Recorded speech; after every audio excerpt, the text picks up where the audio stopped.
Hi friends, இன்னைக்கு நம்ம என்ன பார்க்க போறோம்னா டிடக்ஷன்ஸ் அண்டர் செக்ஷன் 80DD பார்க்க போறோம். 80DDல என்ன சொல்லியிருக்காங்க, அதாவது உங்க டிபெண்டன்ட் யாராவது டிசேபிள்டு பர்சனா இருக்காங்க, அவங்களுக்கு நீங்க சம் மெடிக்கல் எக்ஸ்பெண்டிச்சர் இன்கர் பண்ணிருப்பீங்க, அதுக்கான டிடக்ஷன்ஸ் தான் 80DDல சொல்லியிருக்காங்க. ஓகே, அப்போ டிபெண்டன்ட்னா யாரு? டிபெண்டன்ட்னா எதை மென்ஷன் பண்றாங்க? அதாவது டிபெண்டன்ட்னா உங்க ஸ்பௌஸா இருக்கலாம், உங்க சில்ட்ரனா இருக்கலாம், உங்க ஃபாதர், உங்க மதர், உங்க சிஸ்டர், உங்க பிரதர்ஸ், இவங்களா தான் உங்களுக்கு டிபெண்டன்ட். ஓகே, அப்புறம் எந்தெந்த டிசேபிலிட்டிக்கு டிடக்ஷன் உண்டு?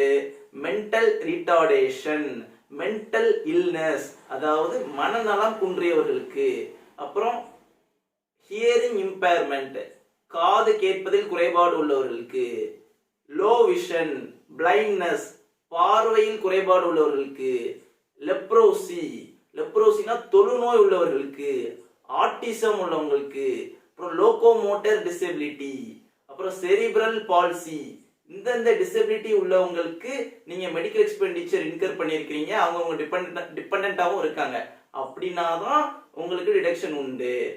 அப்புறம் மெடிக்கல் எக்ஸ்பெண்டிச்சர்னா நாட் ஓன்லி மெடிக்கல் எக்ஸ்பெண்டிச்சர், நீங்க உங்க டிபெண்டன்ட்டை மெயின்டைன் பண்றதுக்காண்டி நீங்க நர்ஸ் அப்பாயிண்ட் பண்ணிருப்பீங்க, அவங்களுக்கு சம் எக்ஸ்பெண்டிச்சர் இன்கர் பண்ணிருப்பீங்க, அதையும் நீங்க டிடக்ஷன் கிளைம் பண்ணிக்கலாம். அப்புறம் எல்ஐசி, அப்புறம் சம் இன்சூரன்ஸ் கம்பெனிஸ் வந்து டிபெண்டன்ட்டை மெயின்டைன் பண்றதுக்காண்டி நிறைய பாலிசிஸ் வந்து இஷ்யூ பண்றாங்க, அதுக்கு நீங்க பிரீமியம் கான்ட்ரிபியூட் பண்றீங்க, அந்த பிரீமியமுக்கும் நீங்க டிடக்ஷன் கிளைம் பண்ணிக்கலாம். ஓகே, அப்புறம் இந்த எவ்வளவு டிடக்ஷன்ஸ் உண்டு அது அடுத்த கேள்வி. டிடக்ஷன்ஸ் எவ்வளவு உண்டுன்னா, உங்களோட percentage of disability 40% or more இருக்குன்னா நீங்க 75,000 டிடக்ஷன் கிளைம் பண்ணிக்கலாம்.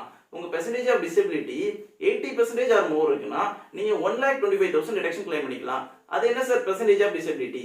பெர்சன்டேஜ் ஆஃப் டிசபிலிட்டிங்கிறது வந்து கவர்மெண்ட் ஹாஸ்பிட்டல் உள்ள டாக்டர் தான் டிட்டர்மின் பண்ணுவாங்க, அந்த அவங்க கொடுக்குற சர்டிபிகேட்டை பேஸ் பண்ணி தான் நாம டிடக்ஷன் எடுக்க முடியும். Okay, by.